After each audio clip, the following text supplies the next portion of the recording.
Nanti pada waktu jatuh tempo, saya uangnya dibalikin bukan 95 juta. Tapi saya dibalikin sebesar 100 juta. Nah, kalau harganya turun, berarti saya untungnya adalah saya dapat yield to maturity di atas harga kupon. Iya, sebenarnya masih bingung Om. Obligasi ini surat utang nih apa sih Om bentuknya gitu? Nah,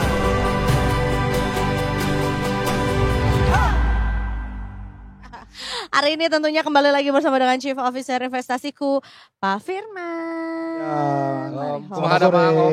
Ya. Kumaha damang. Damang. Damang saya Pangestu ya. Pangestu, ya. Sore hari ini kita mau ya tetaplah di dunia itu kan kita butuh yang namanya cinta dan cuan. Iya. Sekarang nih begini tuh udah bukan Iya. love kecil lagi ya, tapi Iya. adalah cuan.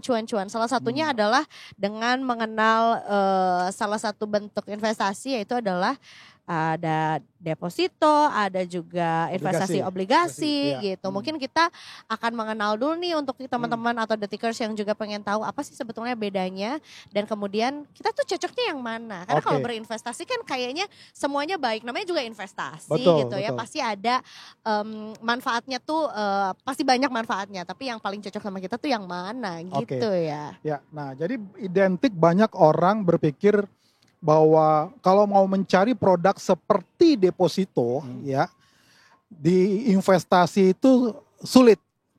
Nah, kalau kita bicara deposito itu berarti yang kasih bunga tetap ya. Lalu yang aman, karena Iya. kalau di bank tuh dijamin sama LPS. Nah, pertanyaannya kalau misalnya di dunia investasi, di pasar modal, ada nggak sih produk yang mirip seperti itu? Jawabannya sangat ada gitu loh.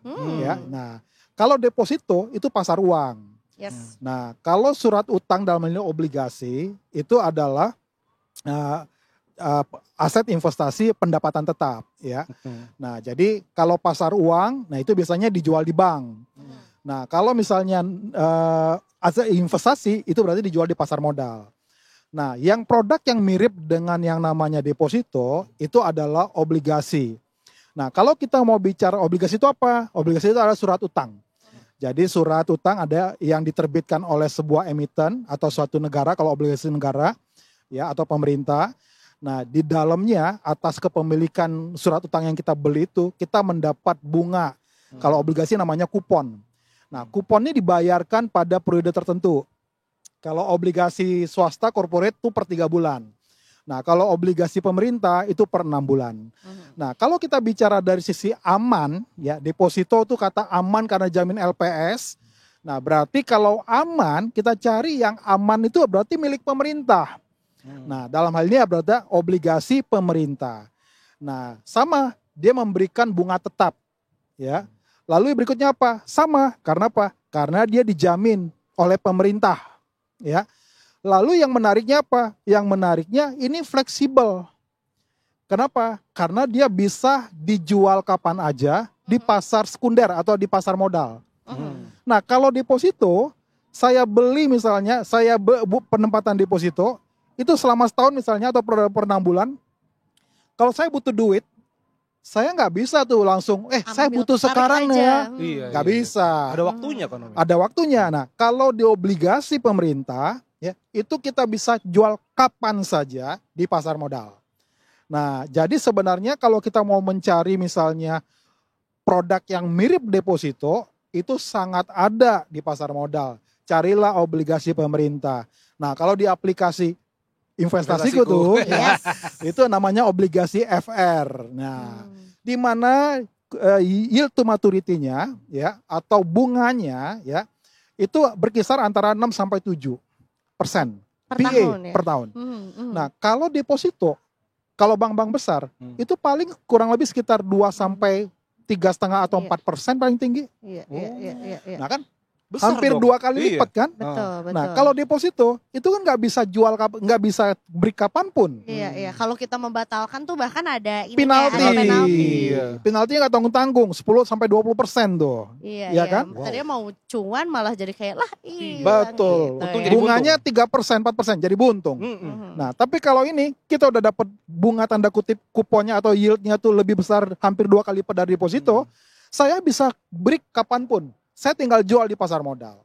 Nah, nggak susah, tinggal menggunakan aplikasi. Nah, di investasiku ada. Nah kan kalau misalnya mau nanya ya? Iya, sebenarnya masih bingung Om. Obligasi ini surat utang nih apa sih Om bentuknya gitu? Nah, bentuknya seperti saham, ya. Oke. Nah, jadi bentuknya seperti saham. Kalau sekarang kan udah scriptless, ya. Oh, Nah, kalau dulu kan kalau saham itu Iya, bentuknya iya. ada iya. ada kertasnya. Iya, ada kertasnya, ada suratnya. Bokap gue dulu pernah punya itu. Nah, Iya bener, maksudnya beneran dijaga Fisik banget. gitu, Iya, fisik. nah, ya. Nah, kalau sekarang udah scriptless, ya. Nah, jadi kalau misalnya obligasi pemerintah juga sama. Itu nanti disimpan di custodian, ya. Jadi ada seperti tempat penyimpanannya. Namanya custodian central effect. Nah, itu tempat kita nyimpan saham di sana, tempat kita nyimpan obligasi, pokoknya yang sifatnya surat berharga, kita simpan di sana. Itu dicatat. Ada bank custody-nya yang mencatat, ya. Ada bank custody yang mencatat. Jadi sama-sama aman. Nah, sama-sama aman. Nah, jadi udah aman. Kelebihannya apa? Bunga 2 kali lebih besar daripada deposito. Lalu saya bisa break kapan aja. Nah itu. Nah masalahnya kan kalau misalnya deposito itu kita udah tinggal menuju ke bank pilihan kita. Ya. Aku mau buka deposito dong gitu. Ya. Meanwhile kalau misalnya obligasi ini kan kita harus cari dulu nih produknya atau mungkin apa sebutannya, bukan produknya ya? Obligasi FR aja ya. Nah itu yang cukup sering diperdagangkan, Ya. cukup liquid untuk kalau kita mau break atau kita mau jual kapan saja. Tinggal cari aja mana adakah aplikasi yang menyediakan itu. Nah lalu yang menarik lagi, kita bisa mencicil Mas, Mbak. Oh. Kita bisa cicil. Misalnya apa? Oke. Udahlah kalau deposito kan minimal misalnya 50 juta. Atau misalnya minimal 100 juta. Saya nggak punya duit misalnya. Iya, iya. Saya bisa cicil 5 juta, 5 juta, 5 juta pakai aplikasi. Nah, nggak usah ribet-ribet. Aplikasi investasiku. Nah, di situ tinggal masuk nanti Yes. ada bond, nanti ada obligasi FR berapa, FR berapa, FR berapa, FR berapa, FR berapa. Nanti ada kupon, ada yield to maturity. Nah, yield to maturity itu keuntungan yang saya dapat dari pada saat saya beli sampai jatuh tempo. Nah, kalau obligasi itu biasanya panjang. Ya, 5 tahun lagi jatuh temponya, 10 tahun lagi, 25 tahun lagi. Tetapi kan kita harusnya untung dong.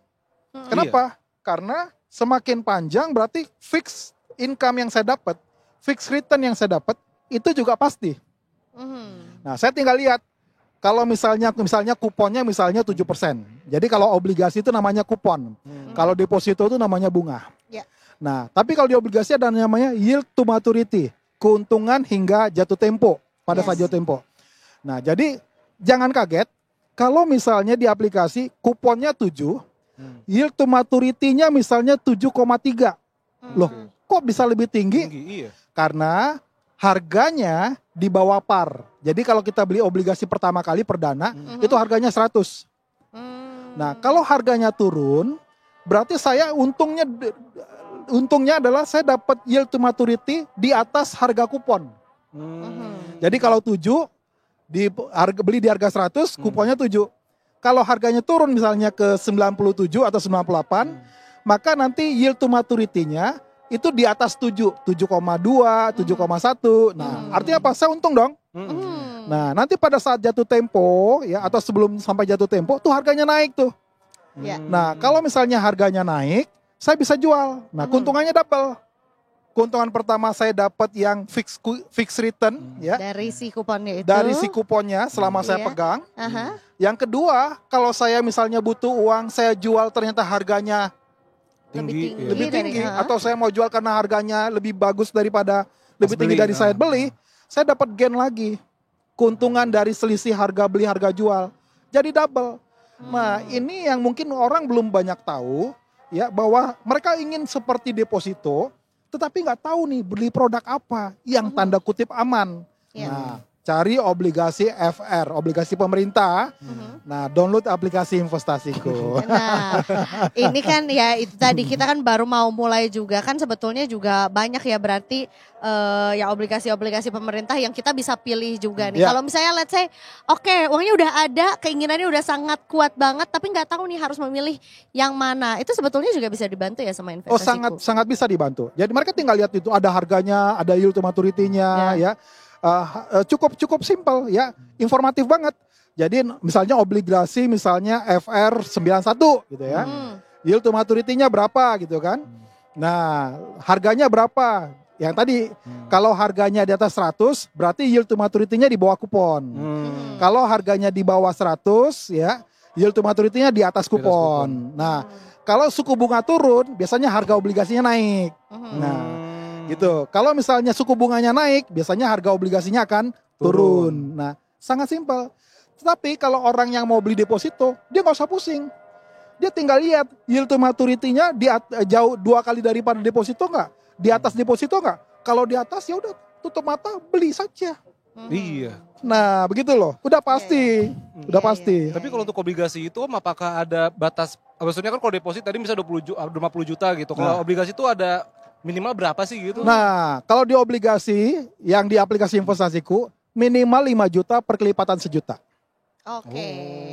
Nah, jadi terjangkau disesuaikan dengan kebutuhan atau mungkin betul. kemampuan Jadi ya. ada duit misalnya 5 juta, saya beli nih. Bulan depan beli lagi 5 juta. Nah, per kelipatan sejuta. Nah, saya bisa beli begitu. Nah, jadi ibaratnya saya nggak perlu pakai dana besar, saya bisa cicil tuh. Ya, yang tadi Om bilang tuh cicil itu ya? Betul, dicicil. Sehingga apa?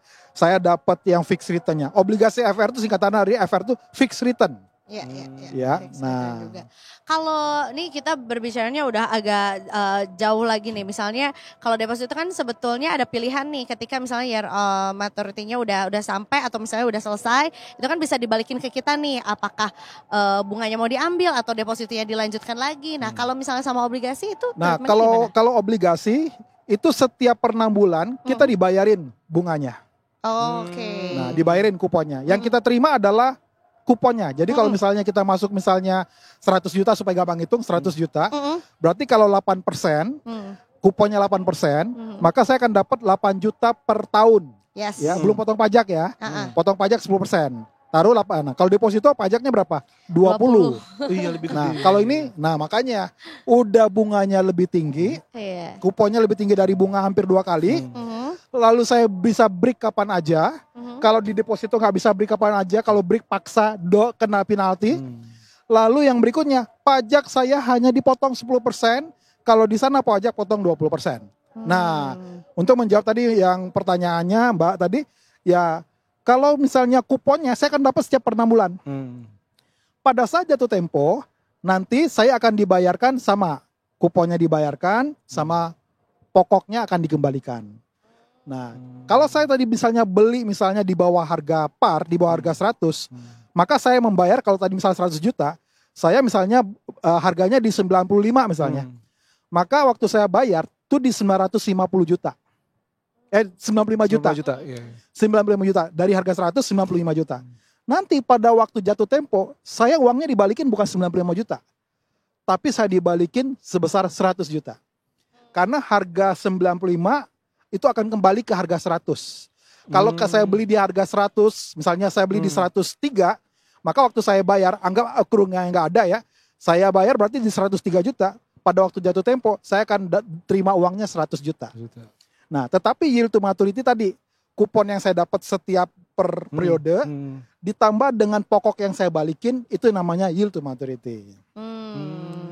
Oke. Tapi nggak usah pusing, tinggal lihat yield to maturity-nya berapa persen. Lalu deposito berapa persen. Tutup mata beli. Ini ada filternya nggak sih, atau mungkin bisa cari tahunya yang kayak oke, berarti sebetulnya hitung-hitungan yang paling menguntungkan adalah kita ngitung dari ya kemungkinan si obligasi ini atau year to maturity-nya seberapa panjang, kemudian kemampuan kita juga, itu bisa difilterin atau di gimana sih? Bisa difilter ya. Tapi kalau kita misalnya beli obligasi gampang sebenarnya. Kalau obligasi berarti dia suka yang fixed return ya. Yang return tetap. Pendapatan tetap. Nah, itu biasanya belilah obligasi ya. Lalu yang berikutnya apa? Yang berikutnya adalah saya tinggal lihat kalau seandainya memang misalnya saya ingin saya jual beli untuk mendapatkan gain, cari obligasi yang panjang, jatuh temponya masih panjang. Yang lebih daripada 7 tahun, 5 sampai 7 tahun. Artinya, saya bisa memanfaatkan kenaikan harga. Nah, karena apa? Mendekati sampai jatuh tempo, 3 tahun, 5 tahun kurang mendekati jatuh tempo, dia udah gak terlalu volatile. Artinya, saya tidak bisa memanfaatkan naik turunnya harga. Tapi kalau misalnya lebih panjang, lebih dari 7 tahun, 7, 8, 9, 12, 15, itu saya masih bisa ada potensi untuk probability untuk jual terkait selisih harga jual harga beli. Jadi kita bisa dapat capital gain di sana. Simple, nggak sulit. Nggak sulit, cuma tinggal di download aja investasiku. Nah betul. Langsung nih kayak sipan tuh di sana ya. Yeah. Tapi ya ada yang bilang high risk, high return. Nah kali ini sebetulnya ada resiko yang mungkin perlu kita tahu aja nggak sih sebetulnya. Kalau saham, kalau kita bicara saham itu pasti high risk, high return. Ya. Jadi kalau kita lihat misalnya risk and profile dari sebuah produk investasi, itu yang pertama adalah pasar uang. Itu resikonya kecil, returnnya kecil. Yang kemudian adalah pendapatan tetap. Resikonya lebih besar, returnnya juga besar. Waduh. Nah, karena high risk high return. Iya. Kalau saham, dia resikonya lebih besar daripada obligasi, daripada deposito. Tapi returnnya jauh lebih besar. Nah, tetapi itu ada kaitan dengan waktu. Kalau deposito itu biasanya di bawah setahun. Atau ada beberapa yang 2 tahun. Kalau obligasi itu lebih dari 5 tahun umumnya. Kalau obligasi pemerintah lebih dari 10 tahun. Ya. Nah, kalau misalnya saham itu biasanya lebih holding periodnya, time-nya, waktunya akan lebih panjang. Lebih daripada 10 tahun. Kalau kita mau bicara dari sisi waktu dan dari sisi resiko. Nah, kalau kita mau bicara obligasi pemerintah, seharusnya kita merasa bahwa itu resikonya hampir tidak ada. Kecuali resiko naik turunnya harga.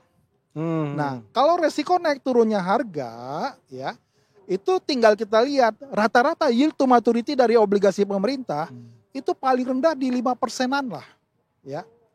Karena apa? 5%-an itu orang udah pasti untung daripada deposito, orang pasti beli gitu loh. Nah, kalau obligasi surat utang itu biasanya resikonya gagal bayar. Nah, kalau obligasi surat utang yang diterbitkan oleh swasta, kita boleh takut tuh Mbak Kesa. Tapi kalau obligasi yang diterbitkan oleh pemerintah, nah kita nggak usah khawatir. Masa pemerintah atau negara bangkrut, apalagi negara Indonesia yang sekaya ini, yang katanya lempar batang ubi aja tumbuh gitu kan. Nah. Apalagi sebetulnya juga si pajak yang ya kalau obligasi pemerintah itu pajaknya kan lebih kecil juga, itu sebetulnya juga satu bentuk kebijakan juga pemerintah untuk ngajak kita untuk taruh di situ ya. Iya betul. Ibaratnya pemerintah untuk dana pembangunan, dia butuh dana masyarakat untuk menggerakkan roda ekonomi pembangunan. Ya mereka terbitin surat utang dalam bentuk obligasi pemerintah, udah sepatutnya kita beli. Ya kenapa?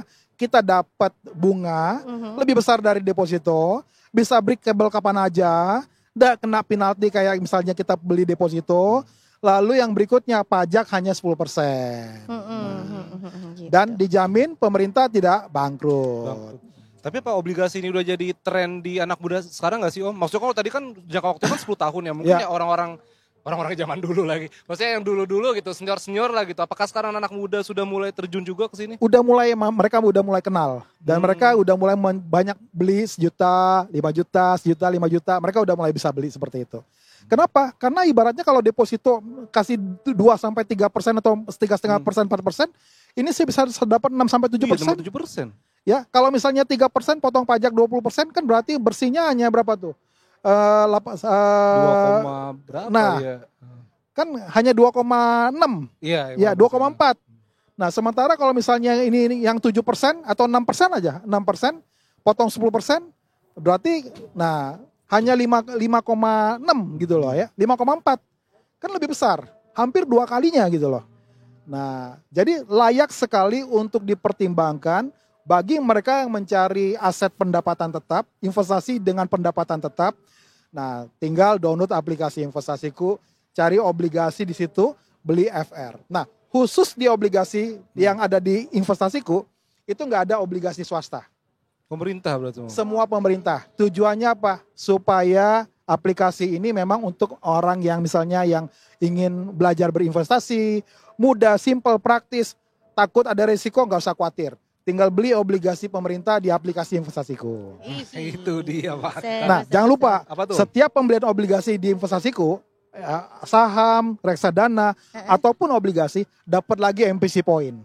Buat apa tuh? Bisa belanja lagi, di seluruh merchant-merchant City Corp, beli telur, beli minyak goreng, di Baskin Robin, Coffee Bean, dan bisa diinvestasikan lagi di investasiku untuk produk reksadana. Seru banget, ya. Jadi udah tertarik untuk menaruh semua gaji bulan ini. Iya, karena uang bukan segalanya, tapi segalanya butuh uang. Iya, ya, betul sekali. Ya.